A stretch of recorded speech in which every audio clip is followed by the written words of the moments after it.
conversiones alimenticias, las conversiones alimenticias pueden ser muy buenas, pero la posibilidad de acidosis es mayor. Entonces vas a tener que utilizar a lo mejor un 32% de silo de maíz si te pasas a trigo. Ustedes hoy me preguntaban qué ingredientes pueden usar. Grano de sorgo, grano de trigo, grano de maíz, grano de cebada, grano de avena, todo pueden usar. Obviamente que las características varían un poco. El sorgo es el peor de todos, lejos. Hay que molerlo muy, muy, muy finito y aún así siempre va a tener una peor respuesta que cualquier otro grano. El maíz sería el siguiente, de peor para mejor, pero es el más usado y el económicamente más común. Sí. El maíz también hay que molerlo muy bien. El maíz argentino tiene una cantidad de ceína y una cutícula bastante dura, para lo cual hay que molerlo muy, muy bien. No son maíces dentados como los americanos. Y cuanto mejor lo muelas, mejor va a ser la conversión alimenticia. Uno de los problemas típicos de Argentina es que lo muelen mal. Entonces las conversiones pueden ser un 10% peor solamente por un problema o mucho más, ¿no? Si está quebrado, pueden ser un 20% peor las conversiones solamente por tenerlo quebrado. Mirá vos. Otro capítulo es el grano entero, que ahora después si querés lo charlamos. También pueden usar cebada y trigo, pero ahí ya tenés que tener un poquito de cuidado con el tipo de trigo y cebada que vas a utilizar. En general, uno suele usar cebada de cuarta, que es la que las malterías rechazan y tienen un precio muy barato. Por ejemplo, hoy 13 pesos el kilo. Pero son extraordinarias. ¿Por qué? Porque quizá tengan muy poquitito menos de almidón que una cebada normal, que tiene 60 de almidón, a lo mejor tiene 55.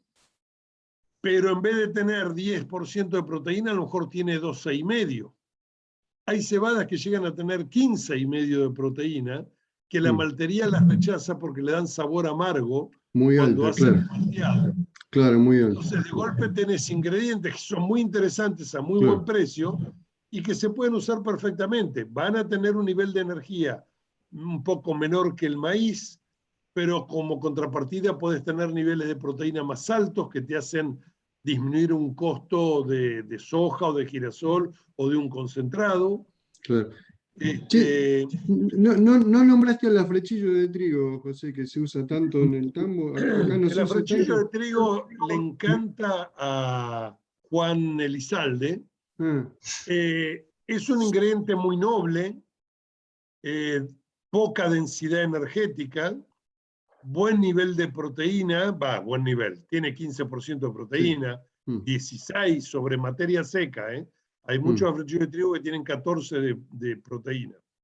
Niveles de almidón muy variables que varían de 15 a 24, muy variables el nivel de almidón porque depende mucho de la industria molinera, qué tipo de harina esté haciendo, si saca el gluten o no lo saca, si hace harinas 4.0 o hace harina 2.0 o 3.0 nada más, y la calidad de la maquinaria que usa. Entonces, ahí está la variación de almidón. El afrechillo de trigo es como lassi, no le hace mal a nadie, ¿viste? Es un ingrediente que vos le podés dar cantidades altas que nunca te van a provocar un problema, pero la densidad energética es baja, para lo cual no es el ingrediente ideal para un animal que vos quieras un engorde importante. Bien. Puede entrar en un 20%. Está bien. Y no te va, sobre todo en animales jóvenes, o sobre todo en una recría, que no te va a joder para nada. Te diría que al contrario, te va a ayudar. Otro ingrediente que no tiene almidón, pero tiene una digestibilidad de fibra muy alta, y tiene un poquitito más de grasa, que casi el doble de grasa que la frecilla de trigo, es la cáscara de soja. La cáscara de soja hoy está en 13 pesos con 50. Son ingredientes que suelen estar muy económicos, más económicos que la frecilla de trigo. La frecilla de trigo es barato entre febrero y mayo. Después empieza a desaparecer, se exporta mucho. Hoy está, bueno, los últimos 2 meses no paró de subir permanentemente. Todos los días subía un poquitito más. Ahora está medio estable, pero depende mucho de que lo consigas y a qué precio, si hay vapores esperando en el puerto para cargar. Entonces, o sube mucho o no hay disponibilidad. Claro, claro. Sí, pero son ingredientes que se pueden usar perfectamente, incluso cuando vos tenés poco silo y lo tuvieses que estirar, claro, el silo, la cáscara de soja y la frecilla de trigo son 2 ingredientes geniales, sobre todo la cáscara de soja, pero los 2 son muy buenos, porque claro, la acidosis en definitiva es un factor combinado, mucho almidón fermentecible o poca rumia por falta de fibra. Entonces, si yo tengo poco silo o el silo es demasiado húmedo, por ejemplo, y tuviese que dar cantidades grandes, el problema es que me quedo sin silo rápidamente, entonces yo estiro con cáscara de soja y a frechillo y eso automáticamente me baja el almidón de la dieta. Claro. Entonces la cáscara de soja combinado con un trigo, por ejemplo, claro, o una cebada funciona bárbaro, con maíz mismo también, obviamente. Sí, y para animales jóvenes, ¿no? Es decir, eso, de 160, 170 kilos. Yo me acuerdo que algo que a veces que vos comentabas también, dar mucho silo no es conveniente, ¿no? Porque es como que no alcanzan a digerirlo, produce acidez, tenés que empezar claro, a poco, ¿no? ¿Cómo era el tema? A ver, el desarrollo ruminal lo tienen que ver siempre de 2 formas distintas. Una es el desarrollo anatómico del volumen que tienen los compartimientos del rumiante, que son los 4 compartimentos. Obviamente a los 2 meses la proporción de tamaño ya está. Eso no quiere decir que sea rumiante. Claro. Después falta la otra parte anatómica, que es el desarrollo de la parte funcional. Es microorganismos y papilas ruminales. Y eso es todo dieta dependiente. Entonces, vos necesitas raciones que no produzcan mucha acidez, pero que generen ácidos grasos, que son un subproducto de fermentación de los microorganismos, y en la medida que vos formas ácidos grasos, las papilas van creciendo, aumentando la capacidad de absorción. Entonces, vos no podés de un día para el otro un ternero recién destetado de 160 kilos, que tiene 5 meses de edad, o 4 meses y medio, depende, bueno, podría ser de 6 en un lugar de vacas muy mal alimentadas, pero ponerle 5 meses sería lo típico, 4 meses y medio, de 160 kilos que está tomando la teta y comiendo muy poquitito de algún pasto, pero básicamente depende de la leche, el desarrollo ruminal es una cagada. Si bruscamente lo pasás a silo, le vas a provocar un problema, porque aparte el silo ya entra con un pH de 3,8, 4, y vos querés un pH de 6, 6,5. Entonces ya le estás mandando ácido y encima le limitás el desarrollo ruminal. Ahora, si vos tenés un ternero de 200 kilos que está de 5 meses y medio, que está al pie de la madre, de una madre buena que está comiendo muy, pero muy bien, para lo cual su ternero también es pesado, aún siendo joven, y lo sacás y lo ponés con silo, le vas a provocar el mismo problema.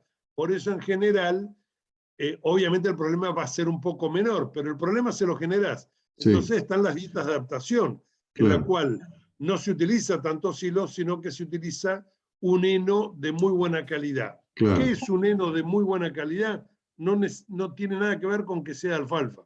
Un heno de muy buena calidad es un heno muy digestible, hecho en estados fenológicos de lo que hayas cortado correctos, sin tener mucho tallo, Sí, y que mantenga hoja, y que sobre todo estén bien curados al sol, para lo cual tienen muy buen aroma a heno y no a moho, entonces el animal lo come con ganas.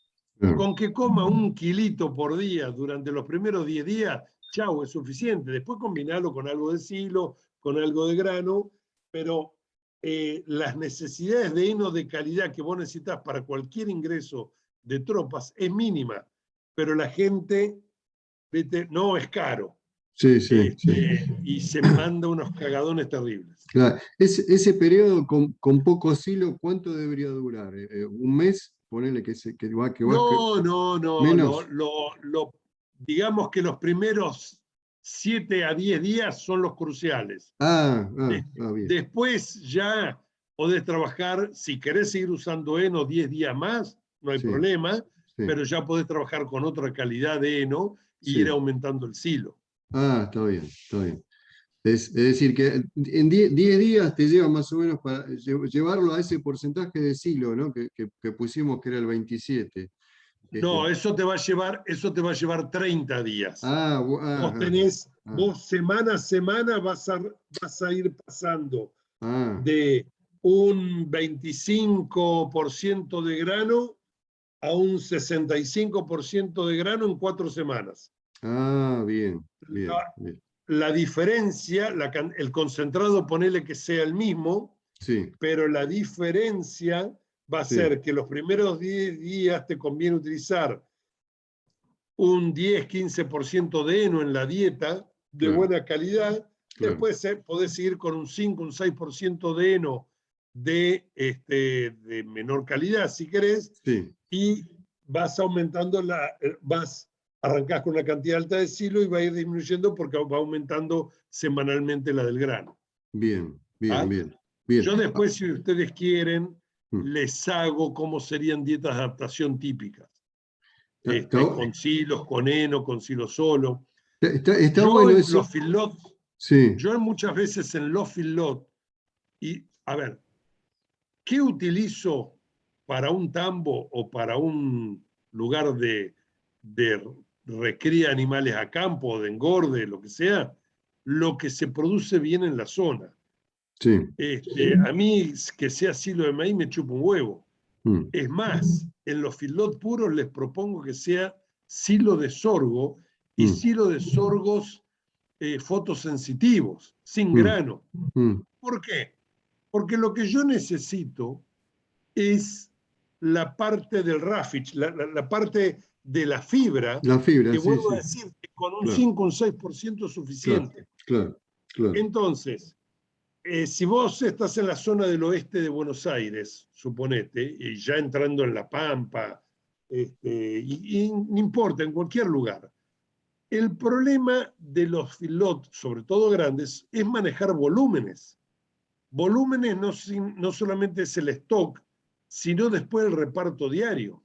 Mm, Entonces, si yo hago un sorgo fotosensitivo, que lo puedo dejar un facón, por ejemplo, sí, que lo puedo dejar hasta los 4 metros de altura. Después tengo el problema con el contratista que me lo quiera venir a picar, ¿no? Pero suponete que ese no fuese la limitante, la del sí, contratista que le hincha las bolas volúmenes tan grandes. Yo lo puedo dejar, no me interesa que pierda digestibilidad, mientras y mantienen en la caña mucha humedad, para lo cual después compactarlo también lo puedes hacer. claro. Entonces yo en pocas hectáreas puedo hacer un volumen muy alto de algo, de una fibra de poca digestibilidad total y Sí, solamente para rumiar. De sí, hecho, podés usar paja de trigo si querés, para rumiar y que no tenga grano. Entonces yo, en definitiva, puedo estar utilizando un 15% de silo en la dieta claro, después. Y en vez de utilizar tanto grano de maíz, puedo utilizar algo de afrecho de trigo, de cáscara de soja, que está más barato. claro. Che, Entonces, con la eso, mitad de hectáreas tengo solucionado, o menos de la mitad de hectáreas, tengo solucionado todo el problema y son menos mixer por día a repartir también. que todo eso tiene un costo muy importante. Amortizar un mixer no es tan sencillo, porque el mixer, la pala, el negro, y después el gasto directo del combustible, ¿no? Sí, sí, pero digo, ahí bajas mucho el costo de la dieta también, ¿no? Si reemplazás no bajás tanto, ¿no? Bajás tanto, te vas a dar cuenta que un silo de sorgo, lo único que varías es que la semilla te sale unos $1 menos, pero no es impactante. Después todas las labores, todo eso está más o menos igual. Sí, sí. Después el contratista te cobra por metro de chura, no por hectárea, porque son más voluminosos y más difíciles de hacer. Claro. Entonces, en definitiva, el picado no es más barato y es más caro por hectárea a veces por el volumen, pero es mucho más seguro en Catrilo hacer un silo de sorgo o un facón que uno de maíz. Claro. Porque por clima. Sí, salvo, bueno, este último año y medio en La Pampa que había llovido muy bien, pero normalmente no es así. Entonces, pero después, en vez de utilizar un 73, 75 de maíz, que es el espacio que te va a quedar, porque el otro es el 10% del concentrado, en un 75 de maíz, utilizas un 50, 55 de maíz y un 20 de cáscara de soja. Y estás perfecto. Y es más, como es cáscara de soja, podés irte a un 10% de silo de maíz. Pero lo que vos achicás es casi un 30% de reparto de comida, que no es poca cosa. Claro, claro. Bien, bien, bien. Perdóname, cuando se cortó y el Zoom, estábamos hablando de lo caro que eran los engordes para la 481, porque eran periodos de engorde muy largos. En realidad, el periodo de engorde en corral va a depender de cómo hagas la recría, porque, como vos dijiste, la recría a campo, a corral es cara, pero no necesariamente la recría a campo sea la solución, porque el tipo que maneje mal el pasto, llevar un animal a recría a 350 kilos, si no lo hace muy bien, puede hacer un desastre, porque le quedan 2 categorías simultáneamente en el año dentro del campo. El tipo que no saca los animales bien recriados a pasto antes del nuevo ingreso de los animales del año siguiente, se le junta un problema gravísimo. Para eso tiene que el tipo, cuando desteta, saber muy bien cómo va a manejar a ese ternero sobre pasto destetado para capitalizar la gran cantidad de pasto que va a tener en primavera. Claro. Y eso significa racionar un poquitito al ternero a campo, pero saberlo racionar bien en los primeros 40 días son cruciales, y después, si sigue o no con algo de grano en el pastoreo, para llegar a fines de septiembre con 300 kilos y meterle 60, 70 kilos entre octubre, noviembre, diciembre, es crucial. Y liberar el campo en el verano para hacer reservas para retener una gran cantidad de animales nuevamente en el otoño, de destete. Entonces, a veces el corral es caro, pero te soluciona un grave problema de eficiencia de stock en la parte pastoril. Si vos no sabés manejar eso, te mandás un cagadón terrible. A veces te conviene un corral aunque sea caro. Claro, porque lo haces en una época del año justamente donde te falta mucho pasto, ¿no? Como es todo el invierno. Entonces ahí salís del bache. Sí, y aparte porque si yo recibo terneros y todavía tengo los novillos en el campo, el problema es de que, ¿qué es lo urgente? El novillo. Entonces cago a los terneros. ¿Y qué era lo importante? Los terneros, para lograr que todo el sistema funcione después. Hay que mirar la película completa. Entonces a veces te conviene meter el corral ahí en febrero para que dejar algo de stock de pasto para recibir los nuevos terneros. Claro, claro. Sí, José, para terminar, la película del engorde para 481, desde que entra al filo hasta que sale, pero bien pesado, ¿no? Tipo 460 kilos o más. Sí. Ahí dijiste que el porcentaje de consumo baja a 2,8%. Sí, 2,8 aproximadamente, y la ganancia la tenés que poner 1,4 kg. 1,4 kg, ahí está. Entonces, si yo tengo un animal que me ingresa con, ponerle 360 kilos y que lo voy a terminar con 460 kilos, sí. y el consumo va a ser 2,85, Sí. ahora tengo 1,69, 11,69 dividido 1,4, Sí. ahí la conversión es 8-1, 8,3-1. Ahí está. Pero obviamente que se puede hacer mejor. Te pongo 1,4 como te puse 1,2 No, está bien, está bien. anteriormente. O sea, Sí. hay gente que está en 1,6 kg en ese momento.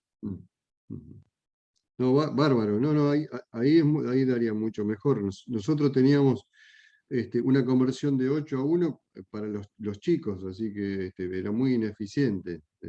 Así que ahí me gusta más, claro. Ahí se puede ajustar bastante los costos, Rubi. Sí, sí, seguro.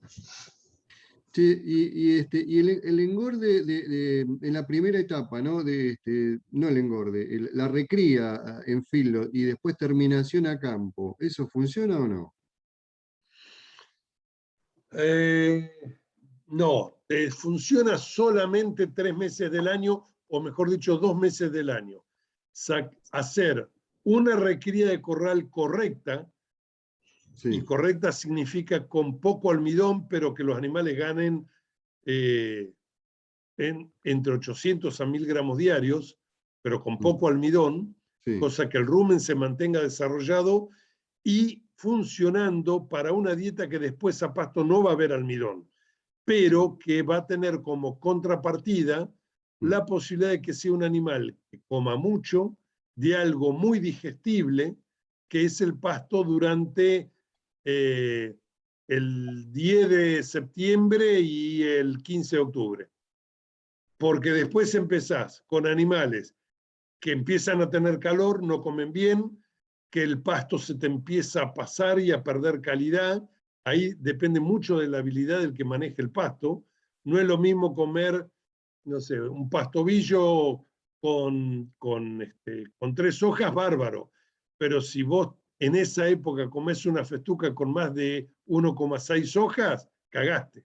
Se te vienen abajo los animales. Porque la festuca pierde muchísima calidad. Después en invierno la festuca la puedes comer con 2,5 hojas y máximo. Eso es lo máximo para no perder calidad. Una cebadilla, genial, pero el problema de la cebadilla es que induce a floración durante 60 días, 70 días, te rompe las pelotas, los consumos son malos. Tienen calidad, pero los consumos son malos, los desperdicios son altos. Entonces, no es bueno para una terminación. Para una recría está perfecto. Para un engorde de 1000 gramos diarios de animales de 300, 320, 350 kilos, bárbaro. Pero para una terminación, la verdad que es la peor de las combinaciones. Recría corral con terminación a campo. Es la peor y probablemente la que nunca te va a funcionar bien. Tenés que ser un genio. Y si sos un genio para hacer una terminación a pasto de un animal que viene a corral, sería 10.000 veces más eficiente hacer todas las recrías a campo, claro, con alguna suplementación, porque manejamos bien el pasto, y dejarte de joder con el corral en la recría. Tal cual, porque digo, en vez de pasar de que el animal se acostumbre primero a comer casi como un no rumiante, después lo mandás al pasto para que empiece a rumiar. Y hay algunos que lo encierran al final y como que otra vez lo vuelven a convertir en no rumiante, ¿no? Digo, mientras se terminan de adaptar, claro, perdés un montón de tiempo y eficiencia. Mira, yo te voy a contar una cosa. Los que pregonan eso es paradójico, porque lo pregonan para dar una alternativa más y hacerse los sabiondos, porque manejan mucho de Excel, pero increíblemente gente que está en el campo también. Sí. Y eso es lo llamativo. y se mandan la cagada de proponerte dietas, a veces con mucho almidón y baja digestibilidad de fibra, y son rúmenes que no están adaptados, para lo cual, si tienen chance de seguir engordando bien, es solamente 2 meses de primavera, donde tenés clima a favor, calidad de pasto a favor, azúcares a favor, balance del pasto a favor, todo. Después, en otra época del año, es una mentira total eso que están diciendo. No funciona nunca. Claro. Tendrías que hacer una dieta de fibra digestible en la recría, para lo cual sería la más cara de todas. Claro. Se congeló. Hola.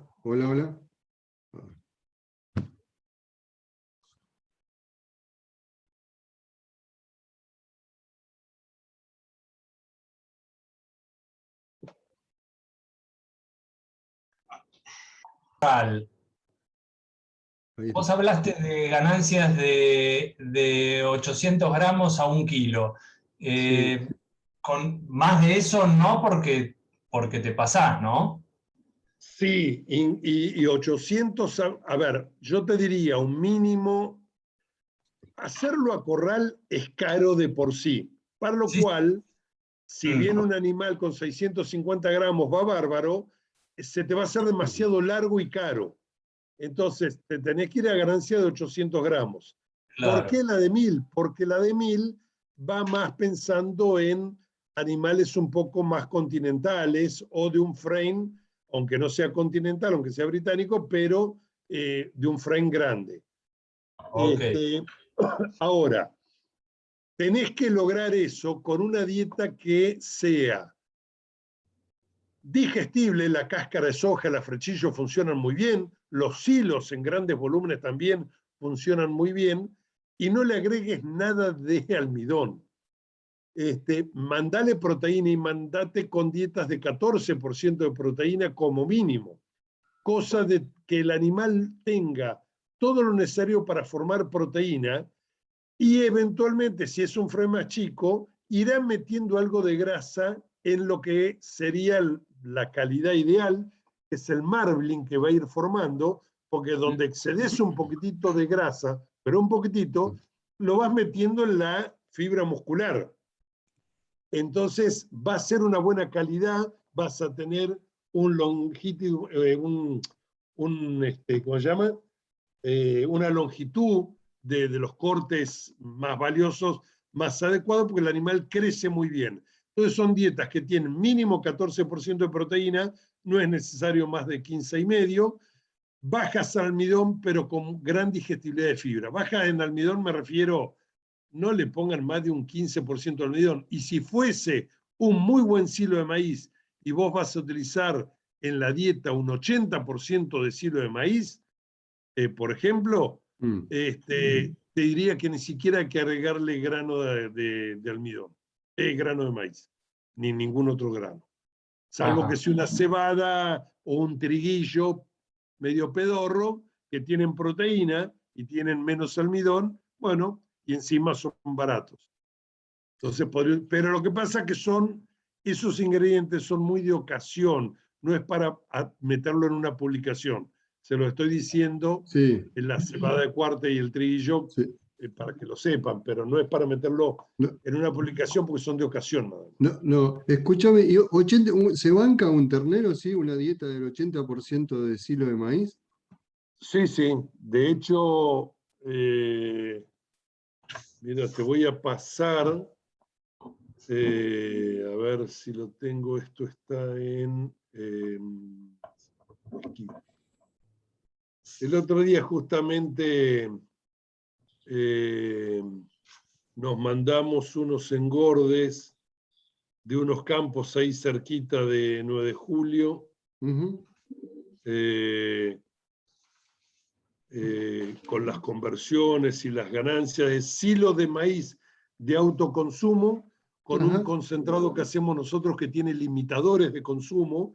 Los animales animales de 250 kilos, comen alrededor del 0,7% del peso vivo, 0,8% del peso vivo, por más que lo tengan a voluntad. Entonces son los comederos Tolva comen un concentrado que tiene 30-32% de proteína, a veces 27, porque por ahí es gente que le pone algo de urea al silo de maíz, y el silo de maíz a voluntad, y meten 1000 gramos diarios. Mirá. Y crecen un montón porque terminan siendo dietas de más o menos 14% de proteína, ¿no? Mirá vos, encerrado, sin acceso a pasto. Tiene acceso a pasto.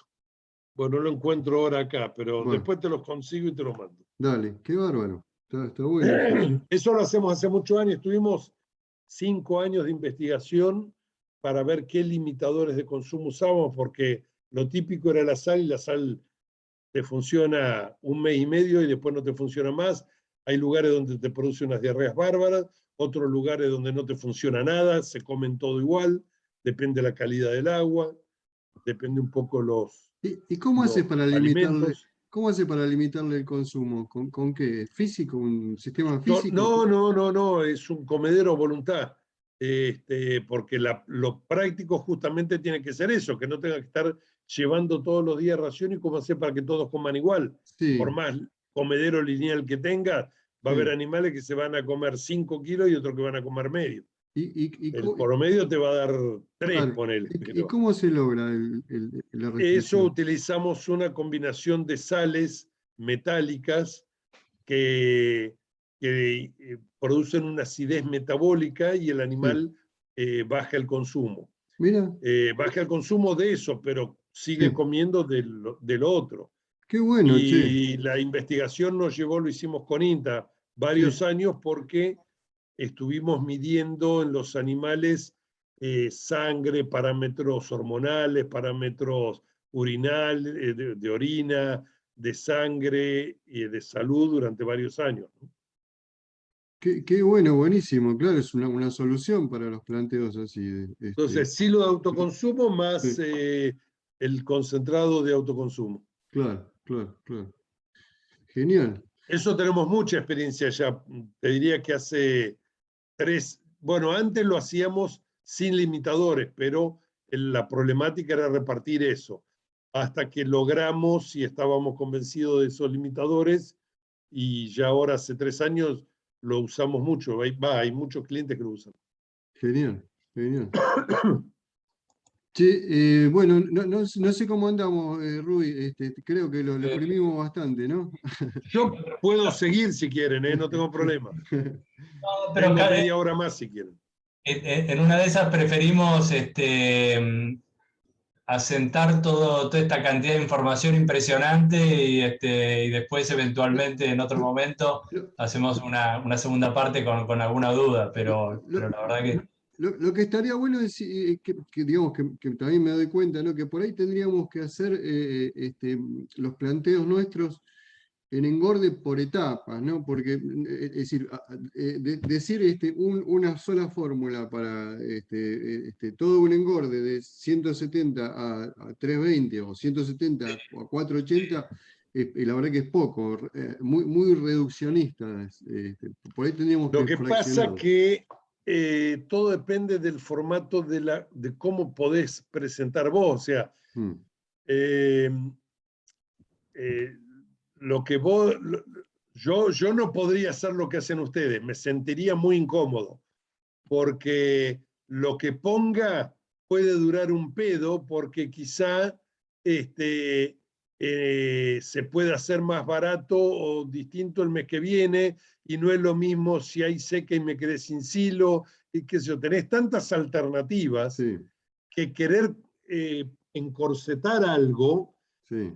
bueno, tendrías que buscar lejos lo más usado para poder encorsetarlo.